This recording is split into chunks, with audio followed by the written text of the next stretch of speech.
She started with nothing, no wealth, no family, not even a last name that mattered. Yet within years, she rewrote the rules of what women could wear and who they could be. But behind the elegance of Chanel lies a story of defiance, scandal, and unstoppable ambition. Gabrielle Coco Chanel was born in 1,883 inches Saumur, France, but she didn't come from silk and pearls. She came from poverty. After her mother's death, her father abandoned her, leaving young Gabrielle in a convent run by nuns. There, surrounded by silence and discipline, she learned one skill that would change everything: sewing. By her 20s, she was working as a seamstress by day and performing in cabarets by night, where soldiers nicknamed her Coco. No one could have guessed that this small-town girl would one day redefine how women dressed and how they lived. When Coco opened her first boutique, Chanel Modes, in Paris in 1910, women's fashion was ruled by tight corsets, frills, and discomfort. Chanel looked at that world and saw a prison. She wanted freedom for herself, and for every woman who dared to move, breathe, and live on her own terms. Using jersey fabric then considered too ordinary for women's wear, she created relaxed, minimalist silhouettes that were elegant yet easy to wear. Her Deauville and Biarritz boutiques became magnets for high society women tired of suffocating glamour. Coco wasn't just selling clothes, she was selling independence, and for the first time, comfort was luxury. By the early 1922s, Chanel was no longer just a designer, she was a phenomenon. She introduced trousers for women, scandalous at the time, and even beach pajamas, a daring move that blurred the lines between leisure wear and luxury. But her true genius came in 1926 with the creation of the little black dress. Vogue called it the Chanel Ford. Simple, accessible, and revolutionary. It turned black, once the color of mourning, into the ultimate symbol of elegance. Every woman could now own a piece of power. And then came Chanel No. 5, launched in 1,922 inches, collaboration with perfumer Ernest Beau. The scent was unlike anything before, complex, abstract, and modern. It became the world's most famous fragrance, worn by icons from Marilyn Monroe to Nicole Kidman. To this day, Chanel No. 5 sells a bottle every 30 seconds globally. Behind the glamour, however, was a storm brewing. In 1924, Chanel struck a deal with businessmen Pierre and Paul Wertheimer to create Parfums Chanel. The brothers would finance production, distribution, and marketing, while Coco received just 10% of the profits. At first, it seemed practical, but as the perfume exploded worldwide, Chanel realized she had essentially given away her golden goose. She later called it the deal that screwed me. This mistake became one of the most painful business lessons in luxury history, and it fueled her determination to regain control. For years, Coco tried legal battles and secret deals to reclaim her brand. She may have been an artist, but she understood money, and she hated losing it. Then came World War II. Chanel closed all her boutiques in 1939, claiming fashion wasn't a priority in wartime. But there was more to it. During the German occupation of Paris, she stayed at the Ritz, where Nazi officers also resided. She became romantically involved with Hans Günther von Dinklage, a German officer, and was later accused of being a Nazi collaborator. Her wartime actions remain one of the most controversial chapters in fashion history. Even more shocking, Chanel allegedly tried to use Nazi Aryanization laws to reclaim full ownership of Parfums Chanel from the Jewish-owned Wertheimer family. But the Wertheimers were one step ahead. They had transferred their holdings to a Christian friend before fleeing France.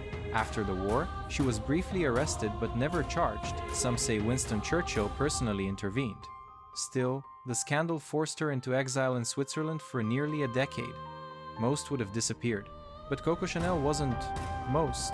In 1954, at age 71, when the world thought she was finished, she staged her comeback.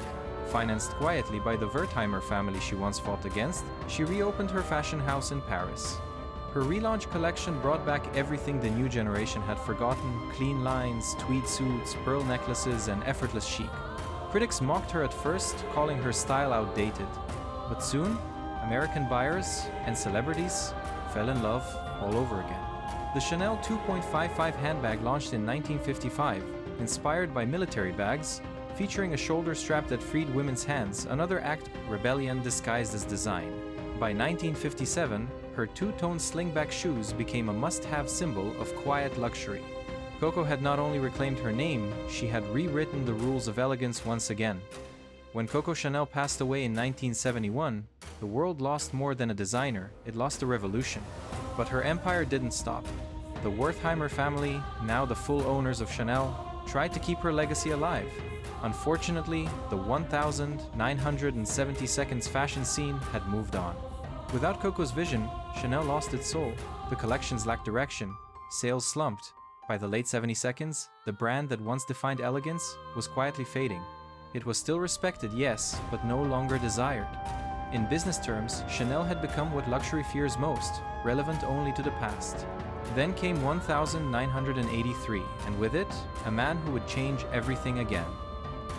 Karl Lagerfeld, already famous for his work with Chloé and Fendi, took control of Chanel as its creative director. But rather than imitate Coco, he did something radical. He reimagined her. He took her symbols, the tweed jacket, pearls, the interlocking C's, and turned them into pop culture.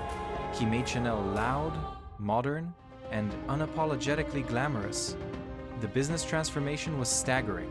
In the 1980 seconds, Chanel's revenue reportedly grew by over 400%, and boutiques began opening across major cities, New York, Tokyo, London.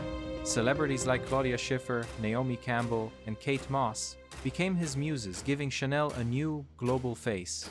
By the 2000s, Chanel wasn't just a brand, it was a dream machine worth billions. Under Karl, Chanel expanded its empire beyond fashion into watches, accessories, and new fragrances. The J12 watch redefined modern luxury sportswear, while Coco Mademoiselle became one of the top-selling perfumes in the world, earning Chanel nearly $400 million annually. By 2018, just before Lagerfeld's passing, Chanel's estimated revenue exceeded $11 billion, placing it among the world's top private luxury houses still fully owned by the Wertheimer family. That ownership, by the way, remains one of Chanel's greatest business secrets. Unlike Louis Vuitton or Gucci, Chanel refuses to go public. No quarterly reports, no shareholder pressure. Just total creative freedom and mystery. And in the world of luxury, mystery is power. But success has its shadows. Over time, Lagerfeld's Chanel was accused of over-commercialization, too many handbags, too many logos, too many perfumes. Critics claimed the brand was selling its image faster than its ideas.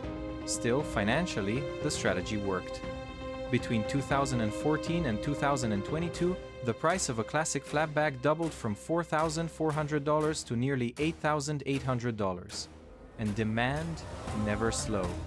Long waiting lists only fueled desire.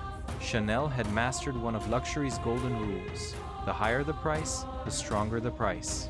Craving. After Karl Lagerfeld's death in 2019, Virginie Viard, his longtime collaborator, took over as creative director. She had been by Karl's side for more than 30 years, but her arrival marked a shift. Her collections focused on subtlety and comfort, but critics argued they lacked the spark and boldness Chanel was known for. While celebrities like Kristen Stewart and Jennie Kim continued to represent the brand, many fashion insiders felt Chanel was slipping into safe territory. Then came the 2021 Advent Calendar scandal, a limited edition $825 holiday calendar criticized for containing cheap trinkets and stickers instead of true luxury items. Social media exploded. For the first time, Chanel faced a new kind of crisis, one driven by the digital age, where image control is nearly impossible. Despite this, Chanel remains financially invincible. As of 2023, it generated more than $17 billion in annual sales, proving that while its creativity may be debated, its business dominance is untouched. And that's the story behind one of the most powerful fashion revolutions ever created. It's wild how a single woman changed not just the way we dress, but the way we define luxury itself.